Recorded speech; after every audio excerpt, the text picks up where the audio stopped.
Right, okay. Oops. Right, yep. Here we go again. 20 past 7. In the morning. Yeah, 20 past 7. On the way out to Longcott, pick up Martin. Take him into Swindon train station. And then I've got a few more things to do on the shed. Thanks everyone for commenting and a thumbs up and whatever else. Appreciate that.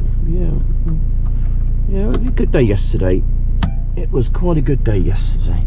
Yeah, Tom, thanks for your comment, mate. It was quite a long one, interesting one though. I could talk more about that, I suppose. And also thanks to Terry, my friend Terry Campfire. Good point, Terry. I did think about that. Yeah, it will. I think the rainwater will collect. I need to do a test on it later. There is a slight slope from the door going down to the back of the shed. It's only 5 foot wide, 12 foot long, but 5 foot wide, and there is a drop around about 9 inches going from the door going down. So I need to do a test. I need to batten on the inside as well, just to make it more rigid. I'll talk more about that later. But with Tom, yeah, good comment, Tom. You know, you said what's the meaning to life? What is the meaning to life? Well, for a theist, it's a double meaning. You know,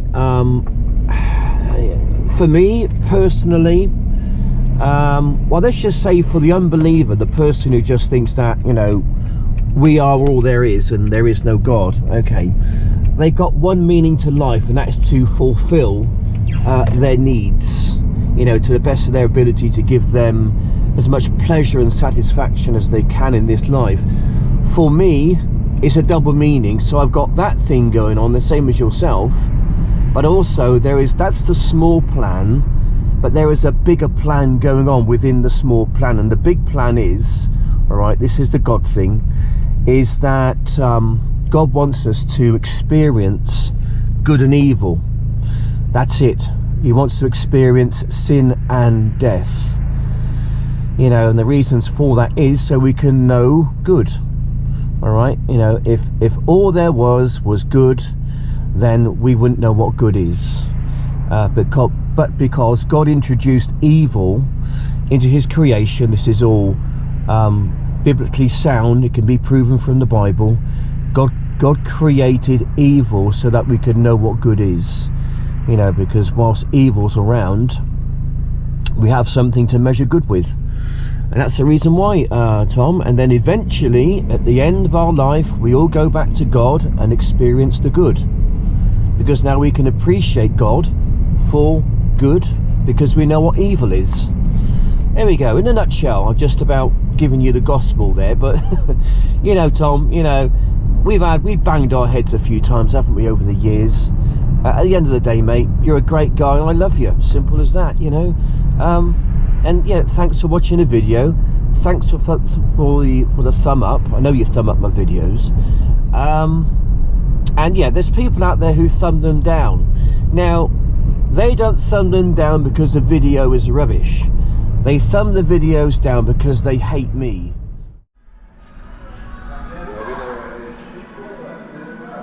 Right, so I'm thinking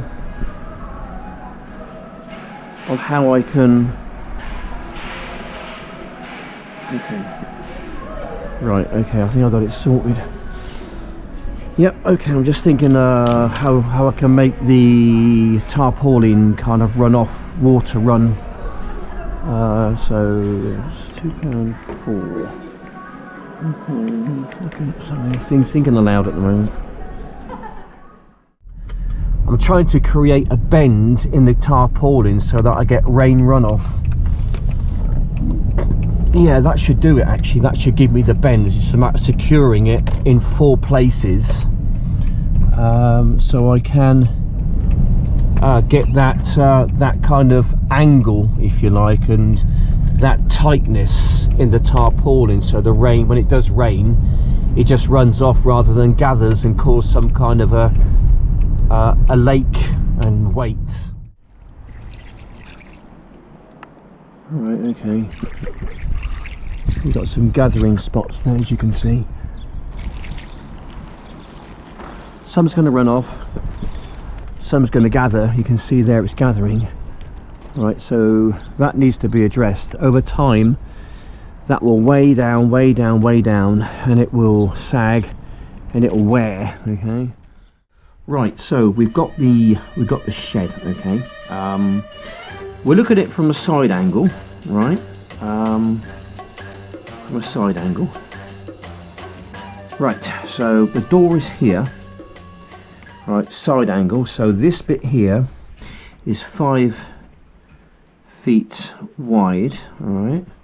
So the tarpaulin is on top now. The tarpaulin's been installed. The issue is, okay, if it rains, okay, we've seen this, it's going to sag, all right, causing a lake.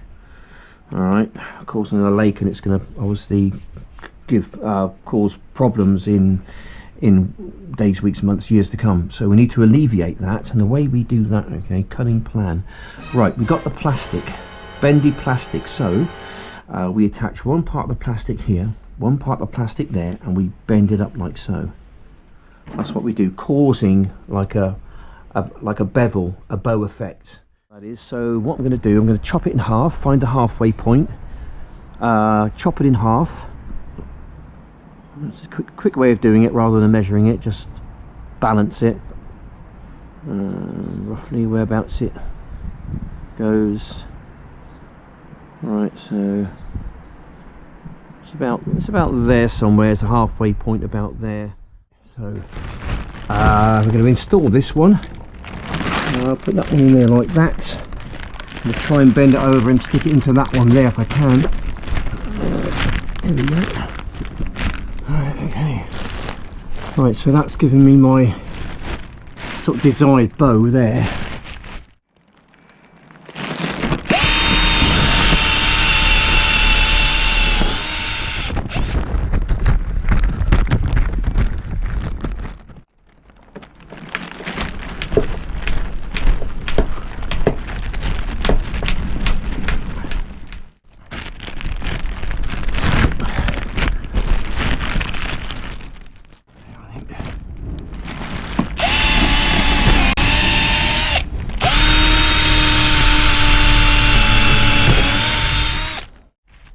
Right, so in goes number 2.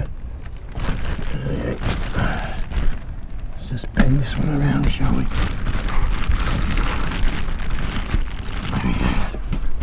Straighten her up. Try and straighten her up. There we go.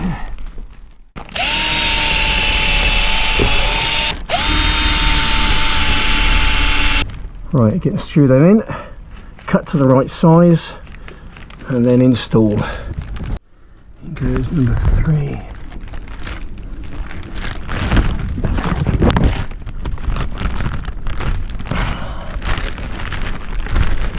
There we go. Number 3's in. Last one I think can go there. Well, it's pretty tight, but I've got one more left, and I'll make use of it. It works W-way actually. It gives me more headroom. Okay, gives me more headroom, and it also allows the water to run off. That's the desired effect anyway. Won't know for sure until I do the absolute test, the water test. We do that in a while. It's now up to be about the right length, just to give me you know, a bit of tautness there. Spin it around. Oh yeah, that's bloody tight. That is. Oh, that is tight. Tight one that is. My goodness me. There we go. Right, all bats in place. Got 1, 2, 3, 4. That's all good. What's it looking like up top? Let's go and have a look. It looks okay. Looks okay. I don't think there'll be too many places where water's going to gather. Well, I don't like the look of that. If I do something about that, I can. Right, chuck some water on it and see if there's any issues. That's the next step.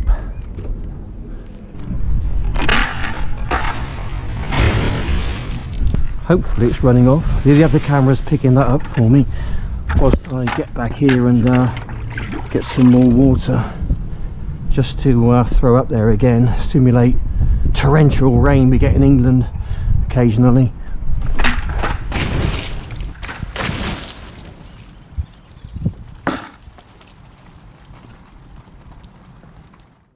Right, hoping there's going to be a load of runoff.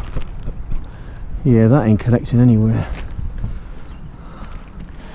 That ain't collecting anywhere, I don't think.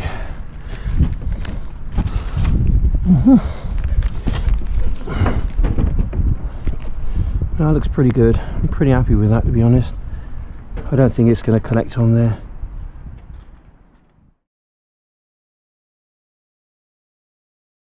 She's a good girl, yeah, she just loves everything and everyone. So. Yeah, we were looking for a rescue dog ourselves. You know, my wife loves these. Yeah, and they're I quite adore them as well, they actually. Are lovely nature. We've got 2 little girls. So, Oh, have you really? So she's just the 3rd one. Oh, lovely. So yeah. Hello, mate. They're just Brilliant. too nice sometimes. So we're like, oh, Yeah. if there's a couple like this, I think, oh. Lovely dogs. she'd knock They're very them over. sociable as well, aren't Yeah, that's it. they? Yeah, they've got great nature. Most dogs have. I think they're an extension of ourselves, the way we are as hopefully. humans. That's You know, so if we're nice people, You get a nice dog. you get a nice dog. Okay, right, so we're out at Stanton, and my work is basically done at home. I say the wife's kicked me out of the house. The police are still there at the moment, taking a bit of a statement, so I'm quite glad in a way, because it frees me up to come out here and do this. Winner. Anyway, I've got my little pot of joy here for the birds and the squirrels. I've got several cameras with me today. I've got this one up here, I've got that one there. I've also got my Lumix.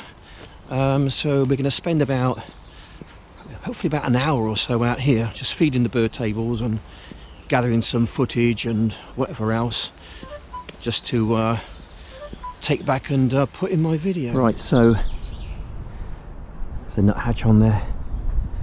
So he's pecking. The nuthatch just had a bit of a peck at the camera then. He's telling me off now, saying, you've come here, you put the camera there, but you haven't put no food on here for me. But here we go, look. Here we go. We've got a whole variety of things. Mostly mealworms, this bit here, but underneath we have got some, just going to shake it up a little bit. We've got some nuts as well for them, so give a good variety, good spreading on there for them, and just watch the little birds come in. And just going to do some filming, so hopefully, fingers crossed, should be quite nice. There we go.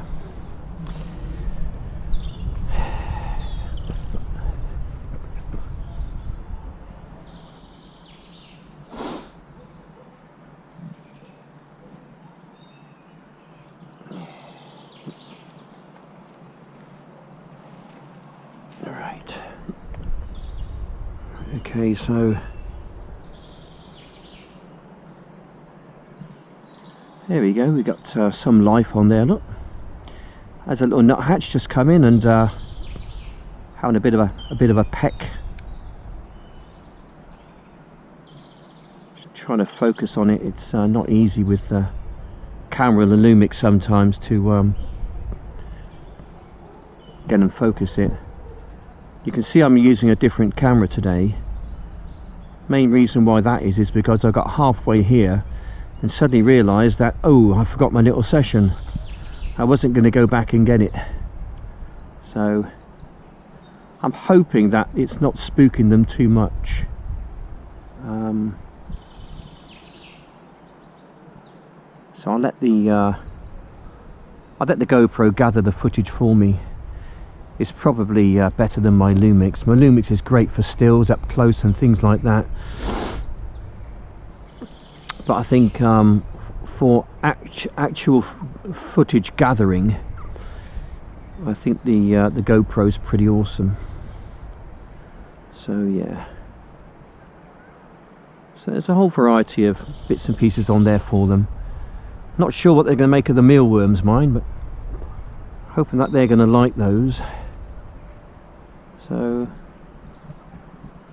I guess they might just get tired and fed up of having nuts all the time, and they like a bit of a variety, a bit like us humans, I suppose. Anyway, so there we go. So I think what I'll do, I'll just let the camera film away and gather some footage for me, but I think it's spooking them because it's a different camera.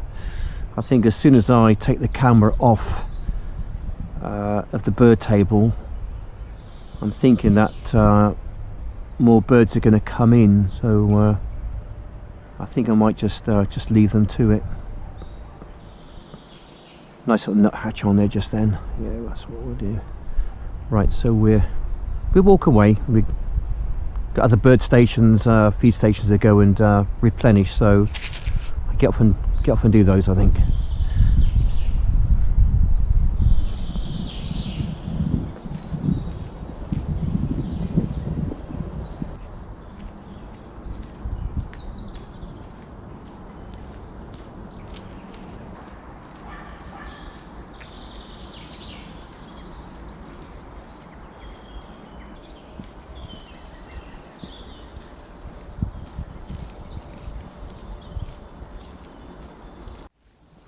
We just come up to bird feed station number 2 over there, so from a distance it doesn't look like there's much on there at the moment.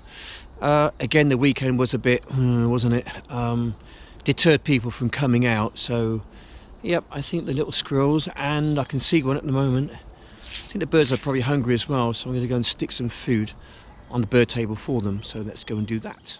Right, bird feed station number 2. Looks a bit barren at the moment. I'm sure we can sort that one out, can't we? Here you go. Right, I've just rung the dinner bell, birdies, so you can come on in and come and help yourself. There we go. So, you know, it's lovely to come out here and you know, really be part of what's natural. I do believe that, you know, this is our natural environment, you know, and life is becoming more and more demanding as time goes on. You know, no wonder we have a huge rate of people with depression. I think it's 1 in 4 people have a mental illness. The suicide rate between, you know, teenagers and up to about the age of 30 years of age is as high as it's ever been. People are increasingly living more and more in large conurbations like cities and towns and things like this. You know, I'm really missing out on this. I mean, this is getting away from it, even if it's just for an hour or 2, you know, per week. It's doing the soul good. It's doing your, you know, the mental side of your, you know, physical health good. You know, there's beauty in nature, in all aspects of nature there is beauty there. And I think the reasons why humans are suffering with huge amounts of anxiety and stress is because I think we're not in our natural environment, you know. This is where we belong out here, you know. Really, we are hunter-gatherers to live in neat packs, you know, and to really have that tight, neat kind of nucleus, you know, which is your family, you know, all working for the good, which is to make your family successful, to put food on the table, to keep yourself warm, and really to engage with one another, which is what's sadly lacking these days, what with social media and console games like Xbox and things like that. It really takes people away from what really is more important, and that's the family. And you know, and to get out to places like this to give your mind that break which it desperately needs.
yeah, so it's just wonderful. Every time I get to this spot here, I'm always kind of looking back and reminding myself of that picture I took a year or so ago. I think it was last year sometime. It was just excellent, you know, it just sticks in my memory. I think it was probably, once again, every time I'm always focused on that picture. So it was somewhere around here somewhere, I think. Yeah. Hello, doggy. Hello. How are you? All right? Yeah, not too bad. Good. Yeah, good, thank you. Yeah, it's out here somewhere.